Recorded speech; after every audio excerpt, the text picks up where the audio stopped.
What's good with the YouTube? You already know Big Flocka with a convict's perspective. And I'm smashing, dashing, sliding on through with a little bit of energy. What's cracking, people? So as you can tell by the thumbnail and title, man, today's September 16th, Mexican Independence Day.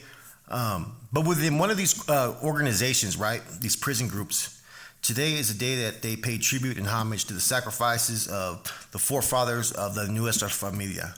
This is recognized as the date of the expulsion of the organization. Okay, so we're gonna have to go basically to the beginning of this. Okay, in the early 1957, there was a group, the MA, as we all know, the Mexican Mafia.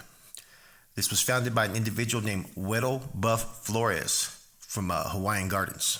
Now, this organization basically established itself basically off at that time, the Italian mob was a very well-recognized organization. So they had similar type of tactics as far as what they were trying to apply in the prison system, like the Sicilian Mafia. They used terms like carnales, the black hand, los carnales, brothers, the mob, the mafia. These were terms that were being used by these emeros. Now, in the beginning, Weddle Flores' idea was to recruit from the most violent and elite gang members, in the system. He wanted to bring their criminal talents, to build an organization that was going to be feared and to control the prison system. The initial goal was to control the black market activities and terrorize people in prison. They started to do this in DVI back in 1957. Now, they were mainly in DVI at that time in Tracy because that was a youth authority place as well. And what ended up happening, because of their violence, the Department of Corrections decided to try to make an example of the MA. And they sent them to places like San Quentin and Folsom and other prisons, right? This move only gave them room to build, And one of the most key hits that they experienced was when MA members Sleepy, Betancourt, and Moose, they murdered a correctional officer. Okay, they recruited members from both North and South. It was not about where you were from, but it was about who you were and what you was about. That murder occurred around 1958, man. Now, in the initial stages when the MA first were formed, I think it consisted maybe about 12 to 13 members from my understanding. Now, some of its early members were individuals like Kilroy, Big D, Pretty Bobby, Jap Mike, Hondo, Big Mike. I mean, there was a lot of emeros at that time when they first started this organization. And see, their whole goal was to control the rackets, the extortion, the prostitution, the drug trade. All those things came to the fold as they became a group, the first recognized organization in the California penal system.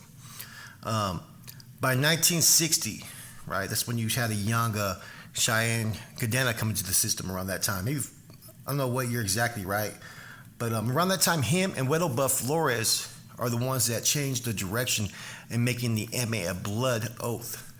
At that time, several members were able to kind of walk away because they didn't have to make that full-time life commitment. One of the individuals was Luis Araujo from Mafia, who later on became a Nuestra Familia member, believe it or not, and was responsible for the first ever constitution under the Padrino system. Now, as this was going on, the MA just started to grow. Its members were some of the most vicious and treacherous individuals in the state of California, man. Eventually, like all organizations, once you become powerful and you see the profits that you can reap upon the spoils of other people, that's exactly what they started to do. They started to take advantage of people raza from rural areas or from towns where they weren't recognized as far as, just in general. If you weren't part of the clica, you were subject to any type of attacks if they didn't deem you worthy or someone didn't take you under their wing. And so there was a lot of dudes that were being pressed, taxed, extorted. There's rumors that even some people were getting turned out. Strength in numbers is what the MA have always been able to rely upon, especially during that time era, and the mass amount of vicious individuals that they had. Now, there have been skirmishes, like I said, as far back as 1965, man, but what really started to set things off and kick off the Nuestra Familia's expulsion was that there was a drug dealer named Sonny Pena who was out of, believe Maravilla, but also I think he was out of New Mexico. And it's alleged that he may have been killed by Robot Salas, who had a lot of hits on his, man. So Pena was actually dealing for the Mexican Mafia, man. He allegedly burned some people, and he also burnt the Mexican Mafia, basically, you know what I mean? And he ended up being killed, And a lot of people said that they were upset And there was even people that said that he was actually a member. You know what I'm saying? But there were some NF guys at the time, like Frank P.J. Lopez and Louis Araujo, who was a former MA member, who were very upset for them killing this individual. Okay, but there had been yet to be any type of action. They basically felt like the MA was just doing as they wanted. Anybody that didn't comply with what they were doing, they were having whacked. Okay, now the second major hit that occurred around that time was an individual named Philip Rebel Neri from Bakersfield. Okay, now what's kind of interesting, right, is that he was actually going out with Cheyenne's sister, believe it or not, man. Okay, now allegedly he was hit by the MA members. I think Pedro Nunez, I think they called him Bogus Pete, Mosca Solis, and Galote Amador. Now Neri was very close to one of the NFM, which at that time the Nuestra Familia was going by the Nuestra Familia Mexicana, right? It was called NFM. They later deleted the M for recruiting purposes. So as I discussed, a lot of the NFM members at that time were not really, sitting well with what the MA was doing. Okay, now there ended up being an incident that occurred September 14th, 1968, and that was apparently either Pieface Ortega, either he stole these boots or shoes from an individual named Mad Dog Hector Padilla, or he bought them, transaction went bad. I don't know the whole circumstances or the details of it, right? But apparently Pieface gave those boots or shoes to Robot Salas. So that morning, Robot Salas was confronted because I guess apparently these were some expensive shoes at that time, man. You know what I'm saying? And Mad Dog was calling him a thief and all kinds of stuff, right? Which created a little issue. So that was in the morning time. At afternoon yard released, okay, on the 5th tier in Alpine, you had an individual, Menito, who was with Mad Dog Padilla. Robot Salas basically rushed Mad Dog and started to stab him. Menito came to his defense, and in the process, he got stabbed as well. Now, this is one part people don't really talk about. At this time, the Texas group that was in the California penal system and the Maravilla and this newly founded Nuestra Familia Mexicana that had been probably about 2 or 3 years old but was basically a clandestine organization were in cahoots that they were going to deal with MA aggression if all this stuff continued. And basically the issue that happened with Mad Dog was the straw that broke the camel's back. Now, prior to this, I believe they established a clandestine, group that was based upon a heritage foundation. I think later on was called Azteca or Aslan, and they would meet there and they would plan and prepare ideals to stop MA abuses and whatnot. Now, later on that night, I'd say probably, during dinner time, there ended up being a confrontation between NF and MA members. Now, at that time, there was only alleged 4 MA members left in general population: Ponchi, Cappy, Tati, and Frog. Most of the MA members had already been locked down for the event. So that Sunday, even more events happened. On September 15th, another fight occurred. Major riots broke out with at least 22 inmates wounded. Staff identified Mexican inmate fighting, including Torres, Panchi, Lips from the NFM, who else? Pollo Montoya, and Marty Aguero, and Baba Sosa killed an MA affiliate named Cricket from Diamond Street. Now, some people say Cricket was a member, as far as CDCR did. Other people say he's an associate. With whatever part he was, his affiliation, I don't know. I got a future story coming up about an MA member that many don't recognize as an MA member, but that was killed by the NF. But most say that he was just an associate. But this right here was called the All-Out Blitz. So September 14th and September 15th were key events. Now, many times in our history, for the Norteños and stuff, it's put out September 16th. But on September 16th, there's documents that San Quentin was basically slammed down. And there's news articles as well. So they pretty much got busy. And see, this was one of the first kills for the NF on an MA associate, which Baba was a part of.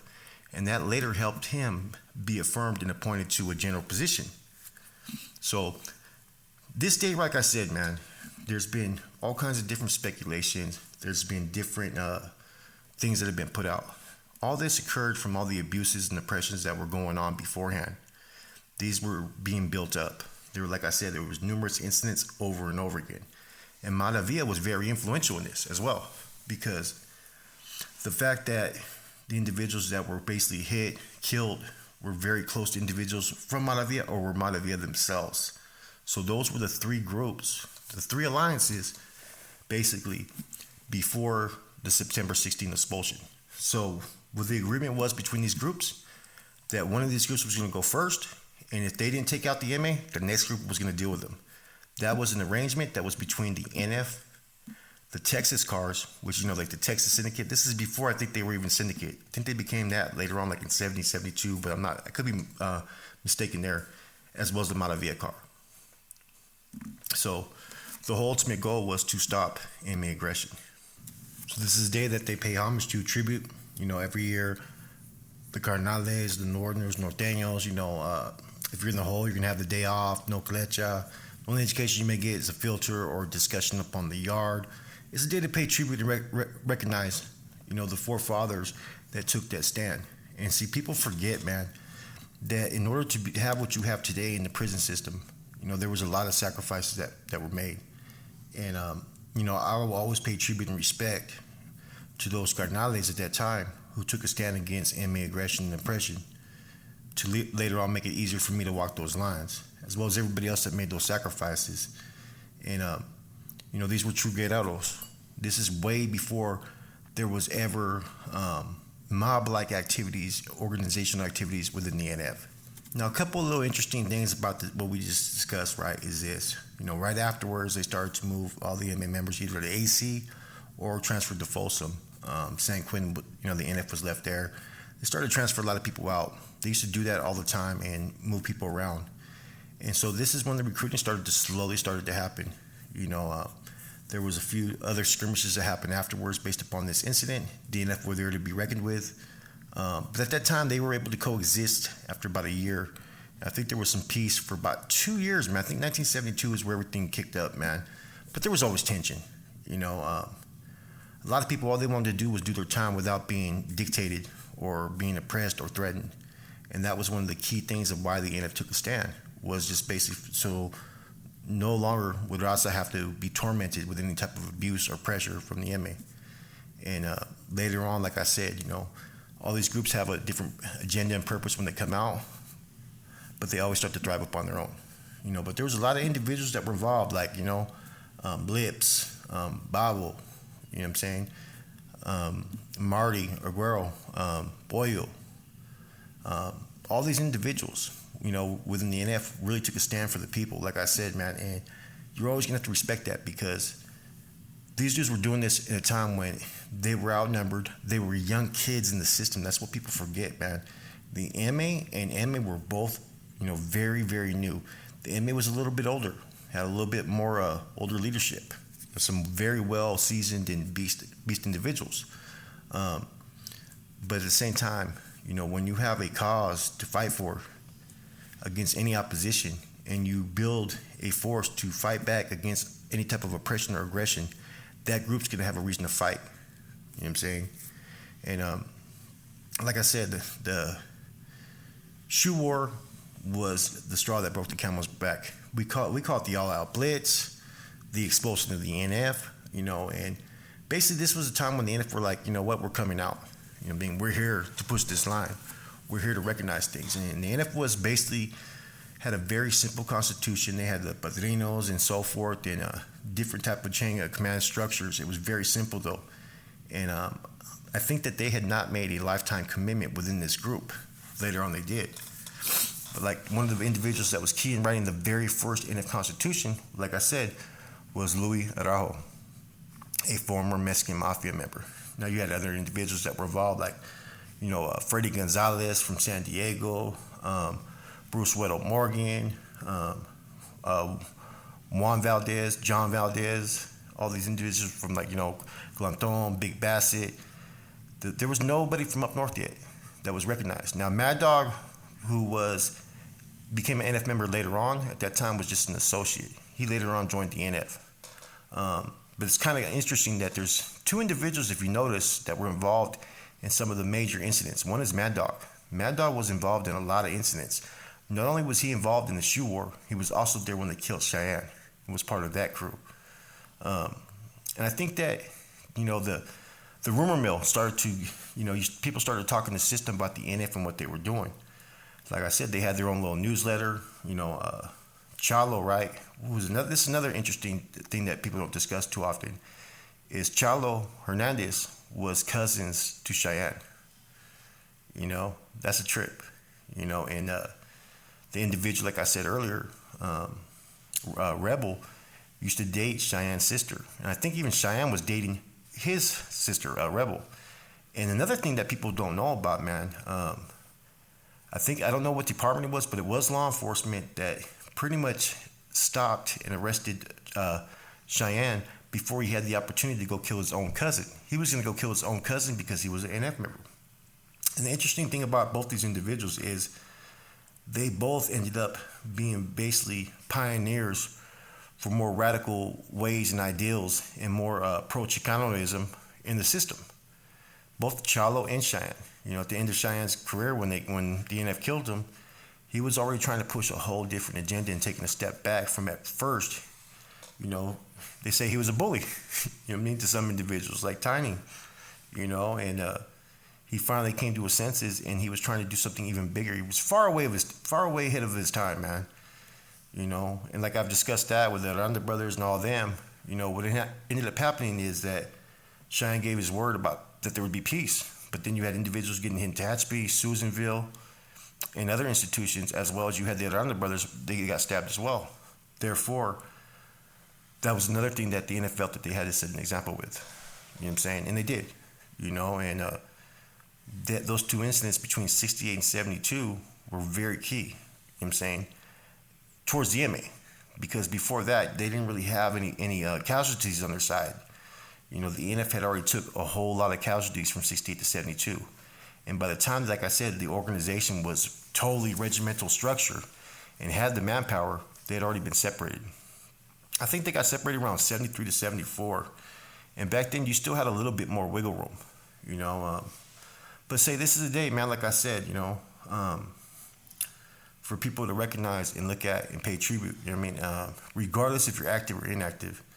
You got to respect those that paved the path for people to follow, man.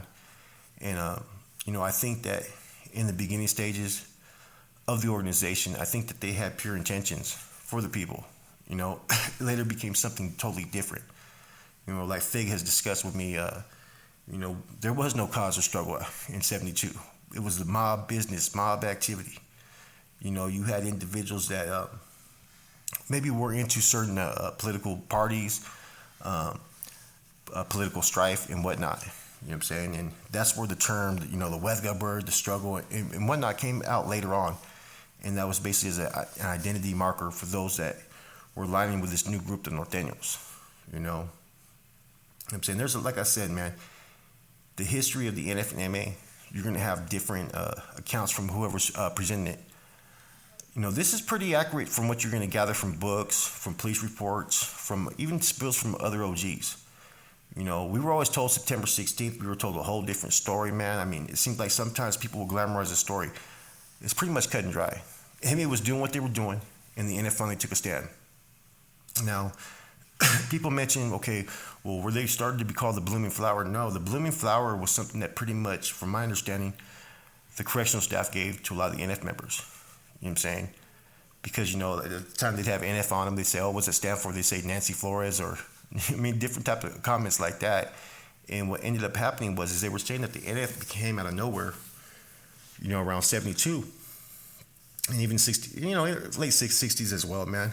But they started being recognized as what they were calling the Blooming Flower. Now, the part anybody says about the Cinco Familia existing before the NF, no. The Cinco Familia became a group afterwards. You know what I'm saying? Around 72 or 74, they came out. And some of them were ex-NF and ex-MA members. You got to remember at that time, there was only so many prisons, man. And I think the only neutral prison you had at that time was CMC East.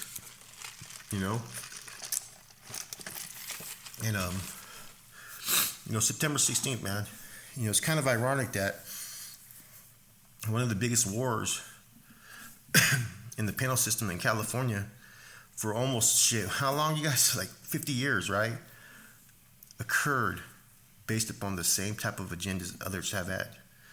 It's always been the same thing.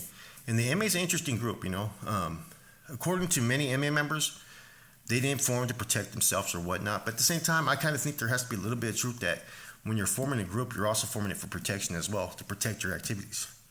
But the MA's whole focal point in the beginning is that they had no cause. Their only cause was about controlling the Rackets.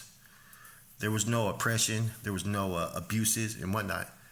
And when you got some individuals who are starting to get tired of it and being oppressed and being dictated and whatnot, you're going to give it an uprise. All movements, all causes, right? I strongly believe that they're all built off the threat of oppression.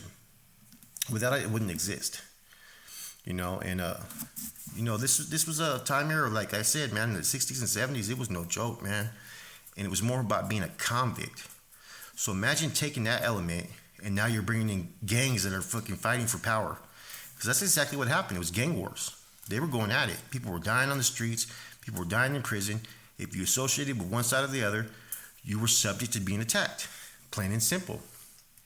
Now, they had certain things was going on, right? But a lot of people were upset about the September 16th attack. And, there was a lot of secret recruiting going on the MA side as well. And I think Big Mike was one of them, who was secretly recruiting some MA members as a ploy to plan for an attack. And see, that's where I'm going to leave off with this video. That's what we're going to go into. We're going to go into some of the killings that happened. And one of the main ones that happened in Solidad. And see all that derived from what was going on in San Quentin. Messages were being conveyed. This is what time it is. And, as soon as one individual hit the yard, they went and handled their business. They took out an NF member. And I'm going to go in more into that part, man. I just want to talk about how important this day is, regardless of what the NF has become today, the Norteño movement and all these movements that became today. There was a time period, in the 60s. There was a time period in the 80s and 90s for the Norteños that a lot of people were willing to sacrifice for what they felt was the betterment of the people. So these individuals got sick and tired of people just taking advantage of them. And this is what basically gave birth to the NF. And that's why this date is recognized. September 16th, 1968, And, some people got, the wrong information thinking that the incident happened on the 16th. No, it happened actually on the 14th and 15th. There was multiple incidents, multiple riots, few stabbings. One associate, he lost his life, and it's just crazy how things have evolved into today. When I think of September 16th, I think of it as one of the most important dates within the NF movement, and within the Norteño movement, because without this date, there would be no existing of an NF faction. You know what I'm saying? These abuses forced them to take heed and take charge, and see people grab to that. It's been a recruiting tool for years. What's the first thing when you get schooled down in the county jail and prepared to go to Pinta? They give you a whole breakdown, right, of the history. And they put in a lot of things to motivate you that, look, this is what the cause is about. It's about bettering your education, respect, and upping your standards and whatnot, which are all good things, man. But a lot of this was propaganda for recruiting tools. And both sides were very guilty of that, man, because that was the whole focal point. Everybody wants more. Some people just want a little. And that's where the NF was at, during this time frame, man. Later on, you had a lot of members from the NF like Tarzan, Death Row Joe, Black Bob. These were all early members that eventually joined in. They may have not been the first wave, but they were pretty close, man. And I think that, without these events, we would never understand where we come from. So when I break these spills down, man, I do a lot of thorough research when it comes to history, because it's all out there if you do enough history. And it's just unfortunate that the NF and MA were so much caught up in a power struggle between each other that they could never have a working relationship. And like I said, a lot of that has to do with when Cheyenne was killed, because they were in the works of peace talks. But as soon as Cheyenne got killed, it just took everything, threw it out the window. And at that time, the MA had vowed revenge and blood. And I think any NF members that got killed at that time were not of leadership ranking position. That's from my understanding. And They were separated. So it's why when you hear all some of these stories from other people about this and that, or their DVI, baseball incident, and whatnot, unless you talk to an NF member that was on that yard, you're not going to know the details of what truly happened. You know what I'm saying? Same thing with 1968. We don't know exactly what happened. Were there other things that happened that pushed this issue to be addressed faster? I don't know. You know what I'm saying? I just know, this date, you know, it's kind of symbolic to what the struggles were going on in Mexico during, Mexican independence. That's why I want to hear little comments about rats or informants and whatnot, man.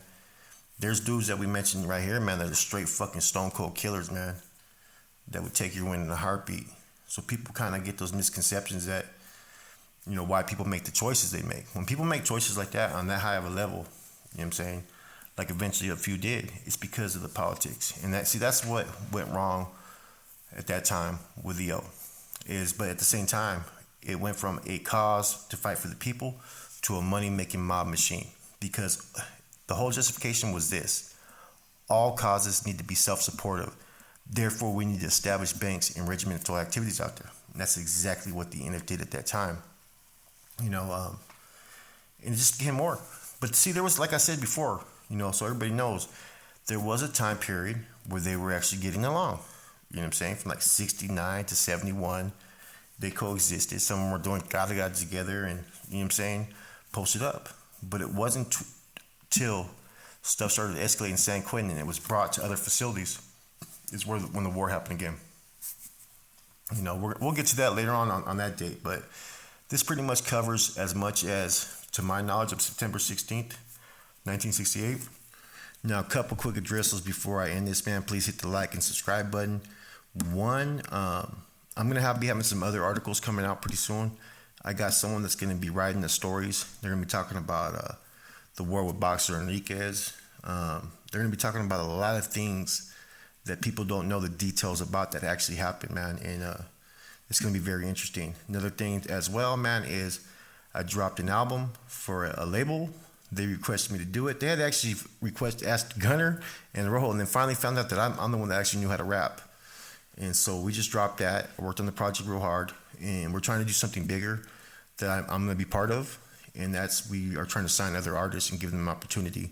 And we're going to try to push their music on this platform.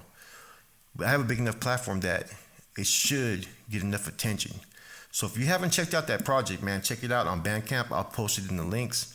A Convict's Perspective is the name of it. Man, I hadn't rapped for a minute, but it actually came out pretty dope, man. The ones talking smack are usually the ones that don't like me. They talk shit anyway. So, man, it is what it is, man. Stay positive, stay productive, stay in your lane, man. Don't engage back in all the riffraff, man. Once again, please hit the like and subscribe, man. I hope you guys like this video, man. No matter what came of some of these individuals, man, you always got to respect the forefathers that really paved the way. Not the guys that got recruited like in 76 or 80. I'm talking about the real forefathers, man, the ones that were on the front line, putting in that work, man, with no hesitation, doing it for the betterment of the gente, to protect the gente. You know what I mean? This was a stance to let be known that the NF were now protectors of the oppressed.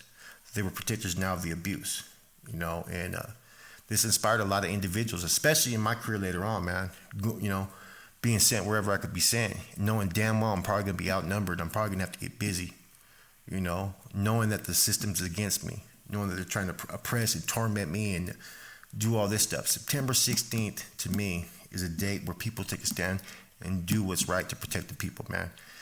Take that same type of energy, apply it towards your family. You know what I'm saying? Don't apply it to all the bullshit. There's people out there that they just love to fucking be clout chased. They love drama, man. Stay positive. Stay in your fucking lane, guys. You know what I'm saying? Don't give them the ammunition. You know what I'm saying? Because, people may wait 2 years later till they try to use it against you, right? Anyways, man, much love, much respect, man. Staying sucker free from all that bitch shit. Staying positive, pushing the line. It is what it is. What's good with it, man? Real quick, man, I was going to end this right here, but I decided just to add a little bit extra, man, regarding Mexican Independence Day. Now, this day is more than just going out cruising, picking up females, getting drunk, partying, getting into the fights, man. Mexican Independence Day was, September 16th, 1810, man. And it was it was actually a priest, Father Hidalgo, right?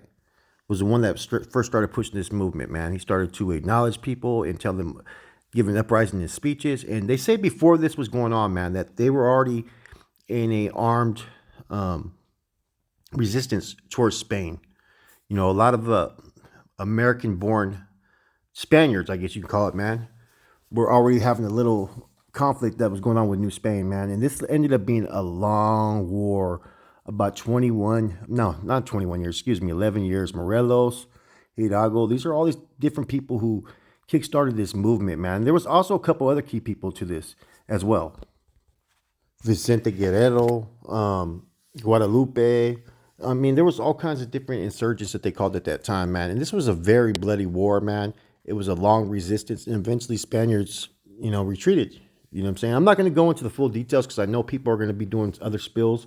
I've talked to a few people, man. So this is, just a day to acknowledge that as well, man. That, anytime that you are feeling oppressed, the system's against you and whatnot, man. When people unify in a common front, they can accomplish so much, man. We can go to Cinco de Mayo, against the French army, to this, you know what I mean? You have to have a purpose. When you have a purpose that the people believe in, they're willing to fight. Look at all the stuff that's been going on over there in Europe. You know what I'm saying? I can't mention those countries' names because they kind of flag things, but, there's been more going on over there. You know what I'm saying? When you have that agenda, like I said, man, and you're pushing for the people, you're always going to be victorious most of the time. But you have to have firm, true believers, man. And that's the problems with sometimes in this life is that nobody has a belief anymore. You know what I'm saying? We are kind of spoiled over here in the United States. Just appreciate what you have, man. And if you can make your conditions better for yourself and your people, that's what's needed to be done. You know what I'm saying? So shouts out to everybody out there. I hope you guys have a happy Mexican Independence Day. I'm just going to keep this simple. I'm not going to go into, I'm not going to break this stuff down, man. Because I know there's about 3 or 4 people that said that they were going to do something on Mexican Independence Day. So with that said, man, I'm out.